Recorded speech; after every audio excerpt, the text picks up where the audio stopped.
Good afternoon, warriors. It's Lisa Wolf here, and today is Simple Saturday. Simple Saturday.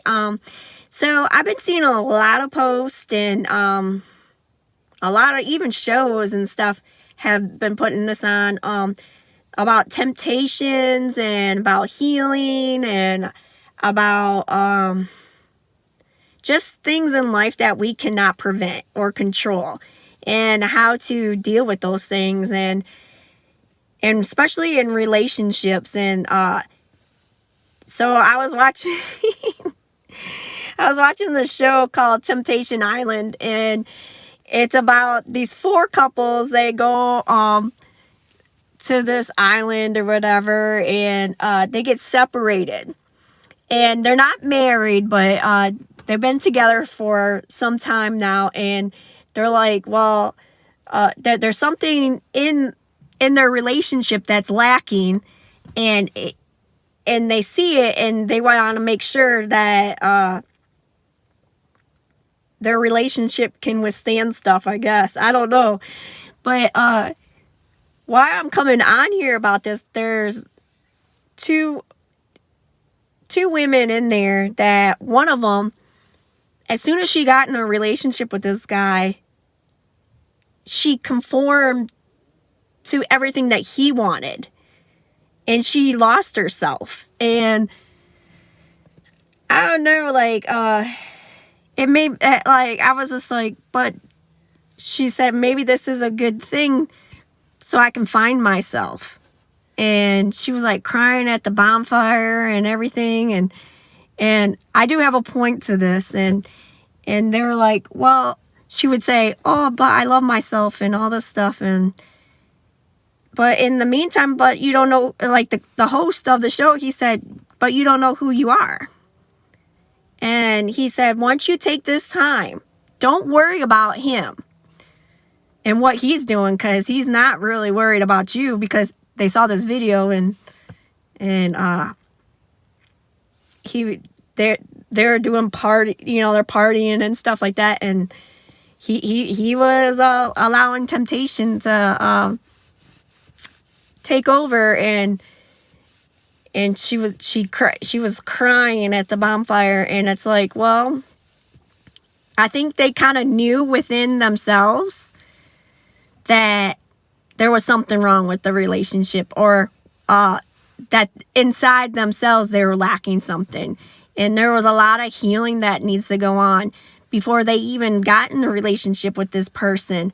I truly believe God has us in these seasons, especially us singles, for a major reason, because we've all experienced heartbreak and unknown things in life, and you can't prevent being hurt. I remember when the boys and I lived in the shelter, and the lady said to me, I've had over several times over the years, someone say to me, like, you need to have your walls down. You can't prevent yourself from not getting hurt ever again. It's part of life, but it's how you deal with it. And that has to come within. No man can fix you, ladies. And you can't seek out another relationship, because that's not going to heal your heartbreak. Another relationship is not going to heal your heartbreak. And you're going to pass down that hurt that's within you to somebody else that may be a good fit for you, but you're so consumed and blinded by the hurt of someone else that you're going to be missing the opportunity of a lifetime of someone really truly loving you and accepting you for who you are. And this doesn't mean that you have to be perfect, but you have to be healed enough to notice these things about yourself and be open in communication with that person that you want to be in a relationship with. And that was one of my defaults too. I didn't feel comfortable sharing these things with the men that I've been with. And I had to look within myself to find that trigger or that temptation of like why I do that to myself. And I'm so grateful for this opportunity to be single and really pursuing myself and pursuing God, because you can't convince yourself to love Jesus. You can't. You just allow him to love you. But if you're so hurt and broken from past relationships and hurt in life in general, you're going to miss these opportunities of love and grace and just a good life. And I thank God for COVID, because it has exposed some things in me that I still need to work on me. And it has made life so simple for me. And at the time, yes, it has hurt me tremendously. But the idea of hurting somebody else, that just breaks my heart. And I can't do that to somebody else. I don't want someone to feel like I feel.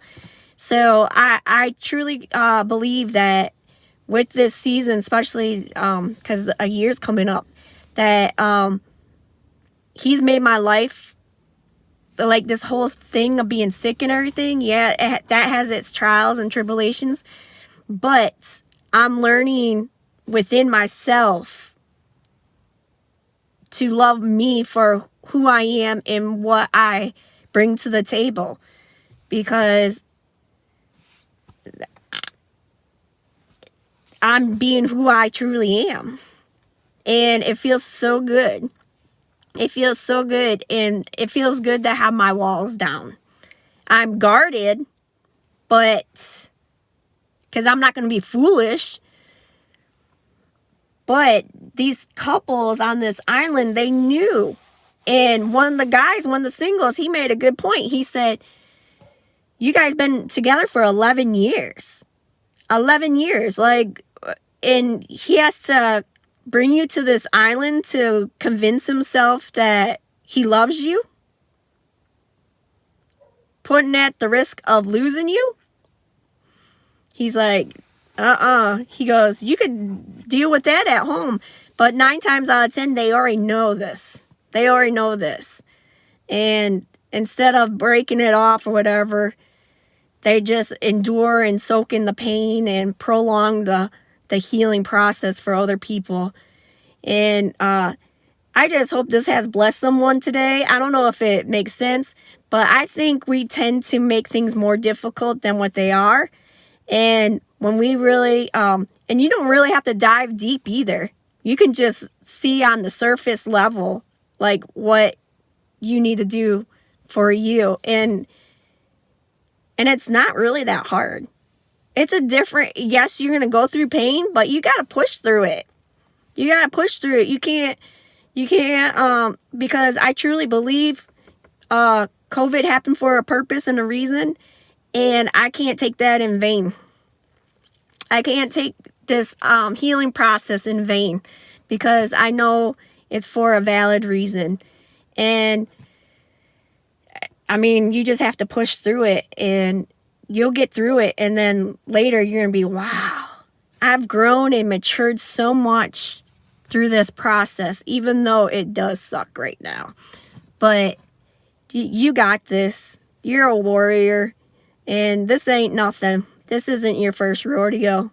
It's just a different type of pain, and it's healing pain.